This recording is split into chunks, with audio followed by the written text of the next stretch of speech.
Yeah, he was getting on my goddamn nerves. Yeah, trying to run away. Will is a punk, man, early on. He runs his mouth too much. He's good at ball, so, at basketball, so he's cocky and always a smart ass. The original Will Smith, in the Fresh Prince of Bel-Air, yeah, he was a little cocky and he was a smart ass too, but whenever he said it, it was funny. It was cute. But he was funny. It was cute. And when he said things, people laughed, so you didn't really hate him. You were just like, oh, that's scary. Yeah, it was more like, that's just Will. But this fool, when he runs his mouth, laughs. Well, this fool, Ray, when he runs his mouth, he almost gets people killed. Mm-hmm. He puts people in danger.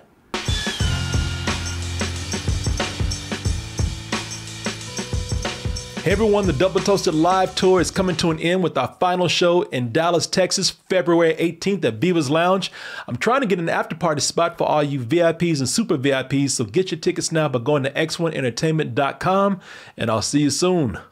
So there are a lot of people out there who just don't get the Fresh Prince of Bel-Air. They don't like it. It's just something they're not comfortable with. You're moving with your auntie and uncle in Bel Air. So you mean a young black man was threatened with potentially life-threatening violence? And to the point where his mother actually had to send him away to Bel Air? And you find this funny? You find this amusing? Now, these people are mostly written off as being sensitive. Are maybe overly sensitive, but one person was listening out there. Your boy Morgan Cooper right here. You can see he's very serious. Like, he ain't smiling. He's like, this ain't funny. Hell yeah, he's got on that prison hat. Yeah, that brother discovered Islam. Look at him. No, that does like some shit. The denim shirt. That looks like a scene out of Malcolm X. When Malcolm was in prison. Right. Yeah, he looks like he's at Rikers Island right now. Yeah. He says, they got a point. All these people out there who were saying this is not funny, but no one was listening to these people. As I said, people wrote it off. Just let me enjoy. Let me get my laughs from Will Smith, Big Willie in the gang, man. What is wrong with you? This is why people can't have nothing, man, because sensitive people like your ass right now. But people, this man right here, Morgan Cooper, said, no, I hear you, but no one is listening. Even if I was to say it, no one would listen. So you know what? I got to make them listen. I got to put something out there that would get their attention and show them just how serious, how not funny this whole Fresh Prince situation is. I'm not Uncle Phil. I'm the law. People, that is a short film right there in the form of a trailer where they take a very serious reimagining of the Fresh Prince of Bel-Air, which finally, this went to Will Smith, which finally got Will Smith to say, wow, I have been a real insensitive asshole this whole time. Why did I never look at this as being, this is not funny. It's funny you would say that, because I used to think that, I didn't watch the show often, but I did watch the reunion, but just whenever with that whole intro, there were moments when I would stop and think about it and go, it's a jaunty little tune and with cartoonish images of the people. But when you really think about what he's saying, this shit is actually very dark. It's very tragic. It's very dark. Yes. Will Smith actually looked at his hands and said, what have I done? Oh my God, I've made a mockery of Black lives and gang violence. Inner city. I mean, what? Yeah, he just bopped the dude on the head and they spun him around and now he had to get moved. I'm like, I feel like there's more to this story here. Yeah, you don't get moved. That ain't no little fight. You don't get moved unless these motherfuckers gonna kill you. Yeah. Right. The actual Fresh Prince show was in his head, his coping mechanism to deal with all the tragedy that was actually happening. Yeah. But he said, you know what? I understand the error of my ways. I will fix this. I will fix this, folks. Thus, we have the series, not just the short, not the mock trailer. Now we have the very serious reimagining, rebooting of the Fresh Prince of Bel Air. Take off the Fresh Prince of, we just have Bel Air, and this time it really does address the seriousness of all the things that went down with the Fresh Prince of Bel Air that we just took for granted before and laughed at and mocked. There's no going back. Anybody who's watched the Fresh Prince of Bel Air, anybody who watched it for a long period of time, you know that they had more than one. They had quite a few very special episodes. You know, somebody had a gun, they went to jail, they confronted racism, drugs. And I was at work and everything. Oh, welcome to the real world, Will. That's not an excuse. It's never an excuse. You owe this family an apology. Vivian! Shit, this is where I changed the channel. I used to be nervous. We'll get in trouble. I used to change the channel all the time when I was a kid because I'd be nervous. Fred Flintstone would come in. Where am I? Back in the ass beat. The pills that Carlton took, they were from my locker. What? Helped me stay awake. Boy, when Will Smith started crying, for some reason I started crying. I don't cry a whole lot of Man, movies he's working so hard to work up those tears. And basketball every day. He started sounding like a death breath. But I tell you, so I don't know what it is, but I don't cry at a whole lot of movies anymore. But it's something about when Will Smith start crying. I want to start crying. I don't know why. He's thinking back to when he was a little kid. Yeah, man. But you know, you had those very special episodes, like most of the like most shows, like most sitcoms do these days. This right here, and I mentioned this when we saw the trailer for it, but it did turn out being pretty much what I expected. This is a very special episode of The Fresh Prince of Bel Air that never ends. Yeah, 24/7. that never stops, man. It's like Jesus. It's like Will Smith, the original Fresh Prince. It's like he's having a nightmare and he can't wake up from it. Oh wow, that's a great way to put it. Yeah, it just won't stop. If those were your favorite episodes, this is your show. Yeah. This is like a 6 hour, very special episode of The Fresh Prince of Bel Air, man, when they got real serious and they just never went back to having a good time. Like, goddamn, man. I will tell you this, man. This is how serious they are. So if you're waiting to call grandma in to watch some good, wholesome family entertainment, you know, like you remember from back in the day when you watched The Fresh Prince of Bel Air, hold up. Don't call Mimo in just yet. Cause this is very mature. Very adult. Yeah, it's very adult. Yeah, this is not only darker, y'all, but this is much more mature. In the first episode, in the first half of the first episode, we already getting F-bombs, MF bombs. Shit, they carpet bomb cities with the N-word. Yeah. In here. A beatdown, drugs, guns, people. This ain't no joke. And everything is more hip. That's what I can say about this. Everything it's very updated. Yo, it is. Yeah, there you go. That's a great word. Updated. That's an awesome word. Was it Sesame Street? Updated. That's a good word. You know, because in this, when I say updated and it's very hip, like everybody in this show, they're all beautiful people. They're all models. Yeah. Yeah. Well, you know, it's Bel Air. Yeah. No, and I'm not saying that's a bad thing at all. You know, and while the banks were rich on the old show, they are rich here. Oh, jeez. Shit, they are rich. When they roll up to that house, man. In the show, they said, "Damn!" I was like, I did the same thing. When they roll up to that house, man. That's a compound. Jesus, look at this. That is huge. They were millionaires on The Fresh Prince of Bel Air. They are billionaires here. They have to be, though. They have that. But you know, all these people are beautiful, and that's good. I like that. I think casting, and just give me a little bit of say so here. Casting in other shows, that's one thing I can say about when you get black producers and black directors on shows, they cast beautiful people. Because there's a lot of times in other projects they don't care about how we look. Women they true. do. That's man, they don't give. They don't care. They don't give a shit about casting a handsome black man. A lot of things. So they see all these beautiful people. Matter of fact, they're mostly interested in casting black people who are light skinned. Yeah, and that they don't do that here. That is very true. Damn, that is true.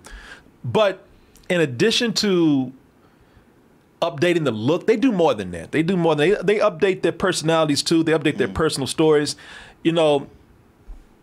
This Uncle Phil that we got, he's not a plus size man wearing old man sweaters and tweed jackets and stuff like that. Who's a lovable teddy bear underneath the gruff exterior. Nah, man. Nah, this Uncle Phil that they got right now, I know a lot of people looking like, damn, he's sexy. That's sexy Uncle Phil right there, y'all. He's a handsome man running for the district attorney's position in town, and he's also having trouble convincing people that he hasn't forgotten where he came from. Because once you get a little money, black people say, you don't know, you don't remember where you from. You ain't from. You forgot where you came from. You ain't about the streets no more. You ain't about the hood. Motherfucker, I grew up in suburbia. Yeah, neither are you. Yeah, I know, but you got more money than me. Yeah, but here's the cool thing. Yeah, he's got on his nice suits. He's all business when he's out there trying to get money for his campaign. He's schmoozing with people. But when he's at home, he's just chilling with a nice bourbon. He's listening to old school hip hop. Noticed he played a couple of Tribe Called Quest up in there. So yeah, man, he's been updated to be like a real hip guy. The original Uncle Phil was just, he was more of like a real parent figure, an authority figure. And this Uncle Phil is cold too, man. Like he sure is. He's like, you better check your nephew because I don't know if I want him living here. Like, the other Uncle Phil was like, well, I don't know if I want him living here because he's kind of a nuisance. This Uncle Phil is like, man, that kid. He better give it the program or he can send him back home. I don't care if he gets shot. He said, he went up there and said, Viv, and I thought it was gonna be cool because I thought he was actually kind of lightening up. He's like, well, Viv, let's go talk to the boy. And if that motherfucker says something I don't like, he's getting the hell out of here. I don't give a shit. Yeah, and that is Adrian Holmes that plays him, and I don't know what you thought about him. I thought he was really good, man. Oh, yeah. No, he is. I mean, it shakes things up. You walk into this thinking you're going to have some familiarity and you're going to know these people like, oh, yeah, Uncle Phil. Yeah. Not every one of them, but with so many of them, you got to turn right around and go like, okay, everything I knew before, erase all that. If you think you know Fresh Prince of Bel Air, forget everything you know. You know nothing. Matrix that shit. Yeah. Yeah, take the blue pill. But there's just enough of the characters who are like their counterparts to get you like, okay, well. Then you talk to somebody else, you're like, nah. Like Aunt Viv, man, played by Cassandra Freeman. She's still that strong woman who holds it down for Phil and everybody else in the family. And she's fun. But what the difference is here is that, again, the original Aunt Viv or Aunt Vivs, they were more parental figures. They were guardians and they were very strict and they were very mature. This Aunt Viv right here, man, she's kind of Will's guy because she's like, look, I'm down with you. I'm from Philly too. Mm-hmm. I know how it feels to be in a place like this and having to adjust, but goddamn it, adjust. She's telling him, look, if I can do it, your black ass can do it too. She lays down authority, but she understands where Will is coming from, the new Will, and so she's just trying to actually relate to him and ease him in, and that is cool, man. Like you say, she's a lot more fun too. A big change is Hillary. The old Hillary used to be just some stuck-up bitch-ass rich girl. This Hillary, who's played by Coco Jones, is actually cool, man. She's very cool. Yeah, the moment she meets Will, her and Will are down, man. She's got his back welcoming before he even gets there. Oh yeah, she's excited to have him there, and she wants to be a successful influencer and cook or a chef. But what I like about her, she wants to do it not at the price of selling out or compromising her black identity, which becomes a big point of contention later on in the show between her and somebody else. But I did like that. And boy, and let me tell you something. She made some shrimp po' boys, made my ass hungry. Look, did you see that? I know. That's why when somebody was, not digging them, I was like, well, I don't know what your fucking problem is. I'll take it. I watched, because I didn't want to stop watching, I watched the next couple of episodes just mouth watering. Just hungry, man. I was almost mad at her. I was like, wait, put that shit in front of me like that. You know I'm hungry. I like the new Jazzy Jeff, or in this case, just Jazz. You like Jazz? I like Jazz. Yeah, Jazz. Who's played by Jordan L. Jones. For starters, he can act. Now, listen, I love Jazzy Jeff. I listen to Jazzy Jeff's music, his solo stuff a lot. And I liked him on The Fresh Prince. He was funny, man, but let's not lie. The brother can't. No, I know. Well, that's why they kept his parts small. Small. The brother's a better DJ than he is an actor. You know what I'm saying? And he was behind glasses, so he couldn't see his eyes. And Jazzy Jeff would tell you, he's like, I ain't no actor, I'm a DJ. That's why. DJ and don't act. I just did it because, I'm Will's boy and people like seeing us together. It's a little treat. Yeah. People like seeing me get thrown out the house. Yeah, I like this new Jeff though, our Jazz, man. I like him because he's a hustler, but not like some con man hustler. Like, he is a DJ, he is a vinyl connoisseur, but he's also the Negro that you call if you need a ride from the airport. That's what that's his side hustle right there. No, he has a utility. There's a reason for him to come around. He's a very likable character, man. Jeffrey, boy.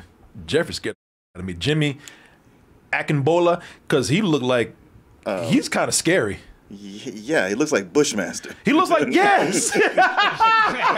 Yeah, he looks like Bushmaster, and he feels like Secret Service or some mob influencer, man. Shit, that was from the West Indian mob. Yeah, that brother's scary, man. Because there's a part where Will tried to leave, and Jazz came to pick him up, and Uncle Phil, sexy Uncle Phil, and scary ass Jeffrey, they flanked that car. He came out. Going. You remember that part? I do remember that part. And Jeffrey was the one who was just looking at him and was like, don't move. Yeah, but Jeffrey says he's the house manager, but you get the impression he's the fixer. If one of the kids gets a DWI, he's on it to just flash some money and make the shit go away. Yeah, this dude is out of a Guy Ritchie movie, man. Mm-hmm. A hooker dies on the property, he takes care of it. Yeah. It makes you think, like, is Uncle Phil laundering money or something, man? Because he feels like some mob shit. But this Jeffrey's actually pretty cool, man. Like I said, everybody, in order to make things more hip, everybody's sexy. Even the goddamn butler's sexy. I love it because you look to Jeffrey like, is he gonna crack a joke? And like, this Jeffrey don't crack jokes. No, actually, there's this cool scene where him and Uncle Phil, they're playing pool and just chilling. Mm-hmm. Yeah. And they're talking. He's talking about the girl he met and whatnot. So that was kind of cool to see, like Uncle Phil and Jeffrey. They're just boys, man. Yeah, they're tight. Yeah. It's so far they've done a great job with coming in. I feel coming in and rebooting these characters. And people like, what about Ashley? Yeah, I don't know. She's hardly in it. Yeah, what about that's it? True. I mean, yeah. I mean, did Ashley? That's a good question. Did she play a big role in the old show? I mean, yeah, she had her episodes. Yeah, okay. She had her episodes, and she might have hers here. But people are like, well, what about Ashley? And I'm like, what about Ashley? Yeah, that's a great question because they haven't done shit with her yet. At least not in the first 3. Yeah, Akira Akbar. I'm sure she'll have some time. She'll have a plot line or she'll have our episode, but for right now, a very special Ashley episode. Yeah. But they ain't doing shit with her right now. She came in a couple of times to say hi, stand on the side. They got enough going on. They got enough going on with your boy Carlton alone. But Carlton, y'all. Yeah, hey, y'all remember lovable Carlton who used to do his dance and everything? He is the villain. Well, you know what? Yeah, and also, but I feel bad for Carlton, y'all. Carlton is probably the biggest change. He's more arrogant than corny and extremely fucked up, y'all. Yeah. Extremely fucked up. For him, so for this character right here, they took a certain episode, flipped it around so that there was a problem that was originally Will's problem. They took that, flipped it, gave it to Carlton, and completely f***ed this man up. Just ran with it. Oh my God. So this dude is already mad because Will is chatting up his ex when Will comes into town. He's mad just that Will is there. Will is there. There's already that kind of territorial sibling rivalry going on right off the bat. Yeah, but there are points where it seems like, all right, they're going to be cool. And then Carlton sees Will chatting up his girl. His ex-girlfriend. That's his ex-girlfriend. That sets him off. And then Will is slowly taking over the family. And this man right here, he has to watch that. And, you know, at first, Carlton's just being a brat. Yes. He's just like, I just don't like this dude being around. Let's see why you're really here. You know, he's just with him. He's just kind of being an asshole about it. But there's a moment in here where, you know, because they say it in the show, him and Will just beefing all the time. And I'm gonna tell you something, they're beefing all the time, and Carlton, what really makes him, like Martin is saying, the villain, man, he's hiding something really shitty, like really awful in here. But the more I watched, this is how I felt. The more I watched, I was just kind of like, you know what? It kind of becomes clear that Uncle Phil really likes Will a lot more. It's like Will is. How could you not? Yeah, it's like, I mean, it becomes clear that Will is the son that he really wanted. Now they don't say it in the show, but I see it, and Carlton can see it. And the thing is, you can see it. You can see it so much that they do Carlton dirty in here, man. There's one part where they just forsaken Carlton for Will, and Carlton's played by Ali Sholatan. He's a musician and an actor, and you know I love the way he's playing it. They about to turn this fool into Killmonger. Yep. After a while. Yep. This motherfucker gonna be trying to kill the whole family. But he has a problem. I can't tell you what it is, but he's got the most serious problems on the show. But I keep talking about these other folks out here. What about the man himself? Little Willie. Little Willie style.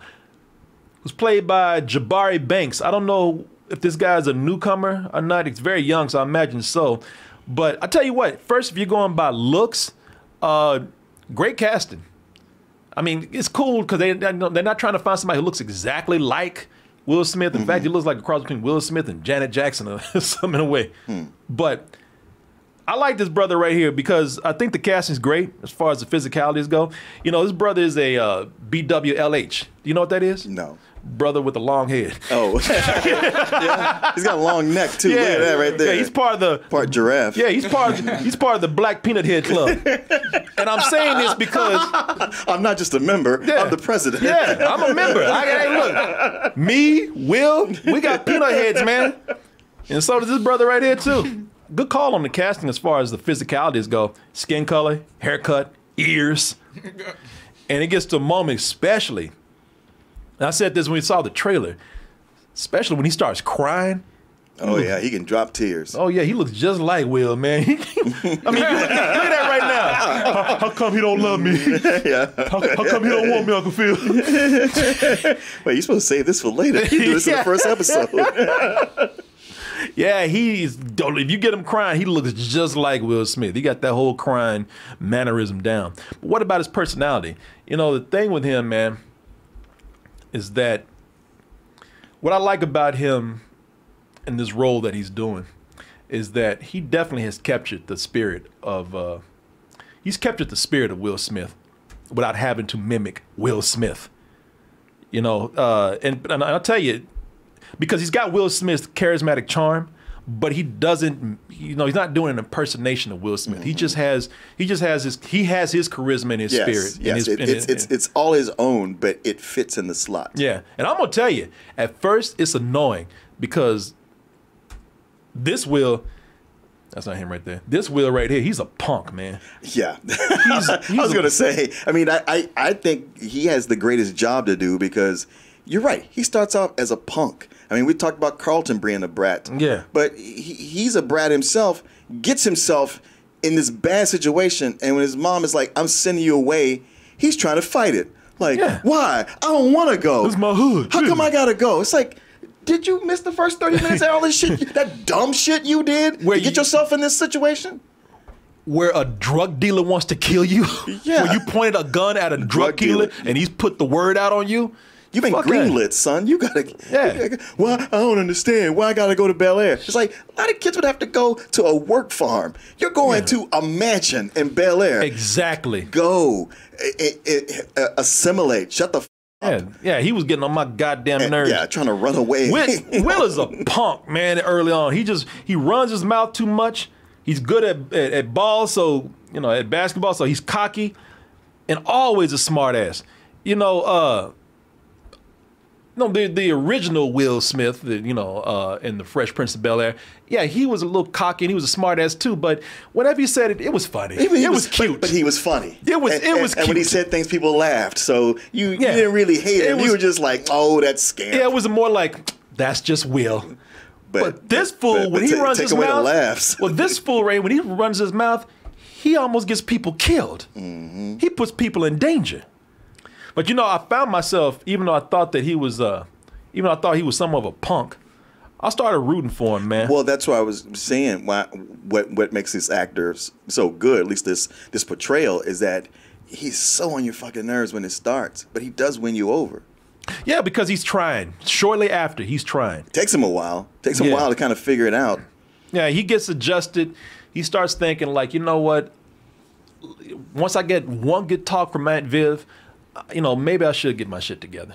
And he starts trying to make amends. He starts trying to do right, but he's always getting blowback from everybody else. Well, he's trying to do right, but then Carlton comes in. Yeah, Carlton. Yeah, Carlton's always. Nah, I can't have you succeeding. Carlton's always trying to goat him into things and pull him into things. But it's never done so dramatic where Will is wallowing in self-pity. He's really trying, man. And like I said, he never feels bad for himself. He cries about Philly for a little bit, and then he's like, you know what, let me get with it.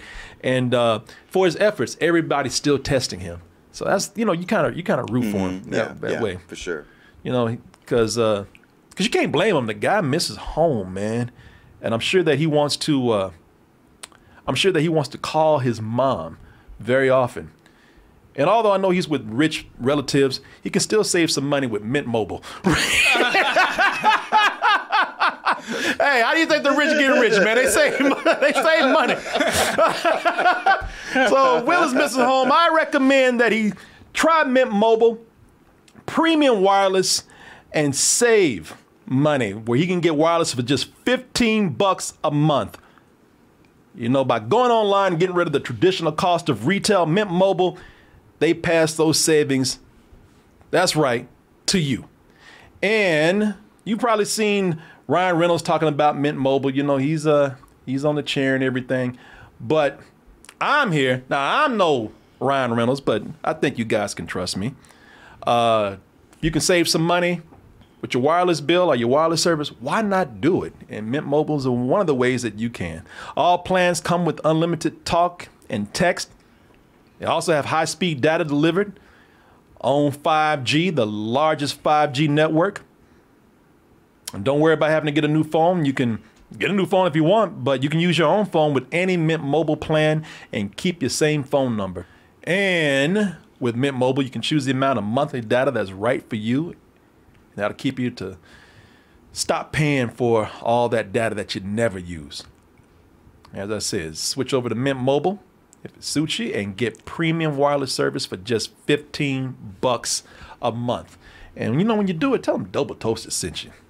Here you go. Go to mintmobile.com/toasted and cut your wireless bill to $15 a month. I want to thank Mint Mobile for sponsoring this portion of this show. And I want to thank all of you out there very much for your support. Where was I? Yes. Everybody gets their own story here. Mm-hmm. That's what I like about it.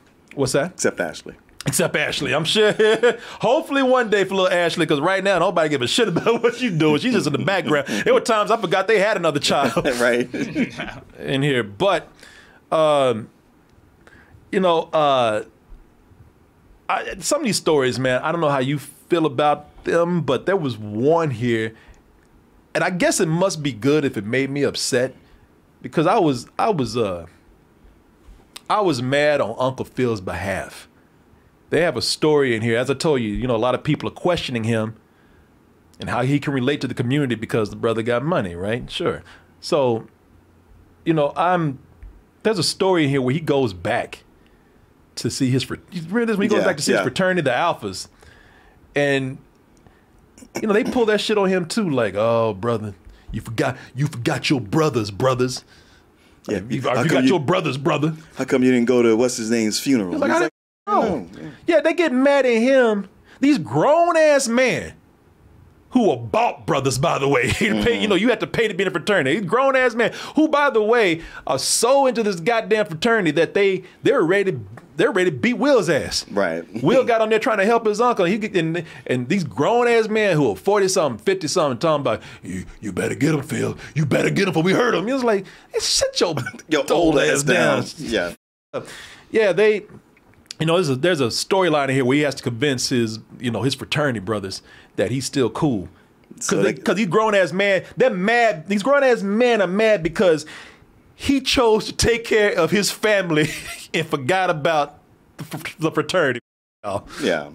Well, you know, you're not down, so we can't give you our endorsement. Oh, but if he can get up and do a little dance. Yeah, exactly. If you get up and show them how to step. Yeah, how to step. You still remember those step moves. Like, I was like, y'all, man. Yeah. That storyline made me mad. I guess I was engrossed enough in there. I like the story between Aunt Viv and Hillary. Auntie Viv and Hillary. You know, That's interesting. Yeah. Because Aunt Viv is cool with everybody except Hillary. And at first I thought, like, Hillary's, you know, she's not showing a lot of gratitude, but Hillary, what she wants to do, as I said earlier, she wants to be a chef, and she's very good. Aunt Viv is trying to help her out, but to a point where she's being just a little intrusive, and she sends Hillary to a company to interview, a company that she had to pull strings to get her in there for. And she gets there, and the people are just, first of all, it's not a good fit, but they're kind of being insensitive in a way too. And Hillary's just kind of like, well, you know, you're telling me all this to my face. So she puts them on blast and gets out there and tells everybody about it, gets millions of views. And so Aunt Viv's got to deal with this shit. And this is kind of like, I will say this. It gets to a point where Aunt Viv did something that I was thinking. Mm-hmm. Even though I kind of like Hillary's, sure, I kind of like Hillary's attitude towards it, but yeah, you live in somebody else's house, so I thought, like, I like the way that's going. I'm really curious to see what happens. Well, it's very true to a lot of mother-daughter relationships. Yeah, I thought this had a great soundtrack. There's a lot of contemporary and new hip hop in there, but as I said, there's a lot of hip hop from back in the day, old school hip hop, golden age hip hop. You know, they play a lot of stuff here, man. Got like a lot of nice instrumentals in here, and you know, there's this whole thing with messages in this movie. As I said, there's a lot of black pride in this. There's a lot of black issues that are addressed. I think that it could probably be, for some people, kind of a heavy-handed message type thing, especially when it comes to the blackness of this show. But I thought it was handled well. And, I thought so. Yeah, and like I said, today, where, take it as you will, where I just feel like our history and voices are trying to be silenced, it's great to see these things put out there and addressed and talked about. Yeah, I mean, I thought somebody might see it as heavy-handed, but I thought it just skirted underneath that. Yeah. I've seen other shows that really stick it in your face to where even I'm like, all right. We get it. I mean, Tyler Perry had done it. Yeah. Yeah. They do some real creative shots here. Cameras moving in a lot of areas. I want to go home. There's a scene where you have Will fall into a pool and it feels very sunken place. Oh, yeah. You know, so I wonder if that was kind of a reference in a way. But only thing I can say is the editing is a little shoddy in just maybe a couple of small places. And what I mean by that is that you can see, even though a character has that back kind of turned to us, you can still see the lip sync is off. Oh, yeah. That, those kind of things happen. I liked the show a lot. It made me want to watch the next episode each time I got done. But I did have two big gripes about it. What's that? One is in the first and maybe even the second episode, but it's definitely in the first. They dump a whole truck full of Easter eggs and just throwbacks to the original show. Like, they almost stop to say something or call attention to something from the original show. And there's just a point where I was like, at first I was like, oh, that's kind of cute. And I was like, please stop doing that. You know, that's funny because I didn't really notice them that much. The Easter eggs. I mean, because I noticed them, but they didn't seem to really. It worked within the story. You know, it worked smooth. Yes, the first few did, but then there was some where I was like, brother, yeah, we know we're watching The Fresh Prince. Please, you don't have to keep doing that. Please knock it off. Okay. My second gripe is something that I'm surprised you didn't say anything about. Maybe it didn't get to you, but I was accepting of them as being high school students until they got to the high school. And especially whenever they show the basketball team, I'm like, all right, here we go. Y'all are 35 years old. All these 35-year-old players on this team. Oh. Yeah, you know what? I didn't really even notice. Yeah, no, it was when they got to the high school, I was like, wow, nobody here is convincingly high school. Well, I'm not going against what you're saying. It's just funny that the things that you were bothered by didn't bother me because the Easter eggs didn't bother me. In fact, I didn't really even notice half of them. I started catching them later, but like the biggest thing that I saw for me was just like, okay, so he turned the jacket out inside out, kind of throwback to the crazy patterns and styles that they wore in the '90s on the Fresh Prince of Bel-Air. That one was fine. That was subtle. What was one that you saw that got see, I watched the show like a week or two ago, so I don't remember. But I just remember those were things where I was just like, ugh. Yeah, they just kind of went over my head, I guess. And you know what? I also think. Let's see. I just got text. I'm sorry, I got distracted by that. But mostly, with the show, I'm gonna tell you, I really like this show, man. I like this show a lot. I was wondering how this was gonna work, and they knew what they were doing. I mean, when they went in with this, it wasn't just kind of like let's just do this. Yeah. Because we want to bring the Fresh Prince back because everything is being rebooted. Nah, man, this is what I'm talking about. It feels like they actually had a genuinely good idea. They didn't do this until they knew that this would work. Right, a genuine reimagining. And it's not doing it just for the sake of doing it. Yes. It's one of those where you could look at the show and go, all right, this is sort of the fairy tale version of, wait, but what really went down? No. Yeah, like this is a true story, right? Yeah. And then they made a sitcom out of it. Yeah. Despite the more serious tone, despite the darker feel, what works is the show still has heart, too. It does. It's not as many laughs, but some of the humor's still there. Yeah, I was surprised how much I liked this show, man. I can't wait to go back and watch some of the other episodes. I'm really enjoying the hell out of this. I had my worries about it. I kept making expectations low, so maybe that's the thing, because we just have so many unnecessary reboots today, so many unnecessary reimaginings that to do this is just kind of like, okay, this could easily feel like just another one. No, I completely agree with you. And it's not even about, don't keep your expectations low, keep them different. Same here. What would you give it then? Oh, I'd give it a low full price. Man, I was exactly the same area. Okay. Yeah, I was thinking the same thing, low full price. I really like this a lot, man. And I'm excited to know that they've sent us more. Yeah, no, go. You got more. You got the whole. I think the rest of the season. Oh, okay. Is it only 6 episodes? I'm not sure. I thought it was either 8 or 6, but people, we got all the episodes. They just told us that we can't talk about any of these episodes beyond 3. They like on Valentine's Day we can talk about one. On the February 25th we can talk about one. Those are the embargoes. Just go watch the show. I know. These crazy ass embargoes here. But people, if you had any doubts about this, if you were worried about this, if you saying this is unnecessary, I think this is going to be a huge pleasant surprise for you. I'm not talking about this from the angle of a black show or anything like that. My admiration is that they were able to take this, and it's following a trend that's already out there, like with Riverdale and things like that, where they don't compare it to Riverdale. Well, only by making it darker. Okay. They've taken all these things that were funny, they were in comic books, they were lighthearted, and then they changed them around into something more serious. And some of those things feel like gimmicks. Yeah. This does not. It doesn't. No, this my admiration is that they were able to take this and make this goofy comedy and make a serious teen drama that actually works. It's high quality because there's a lot of black dramas that are on television, but this is a cut above even those. Like even if you didn't know what The Fresh Prince was, you'd come into this and be intrigued and like this show. I think you're right. You're exactly right with that. People, so watch it because when I looked at the trailer, a lot of people out there, man, why we need this shit? You don't need a damn thing, really. Right? You know? You got to dial. I bet there's other stuff you could watch. Yeah, you don't need them Jordans you got on. You can get some Hush Puppies and be just as fine. But we have it is here, and I think that for those who had fear about this, rest easy. At least in my opinion, this is really good. This is very good. I can't wait to see the rest of it, man. And I'm very pleased that it ended up being that way. Hey everyone, support our Patreon, which helps us to continue bringing you our live streams, videos, and podcasts while bringing you new content such as exclusive live streams and animated shorts.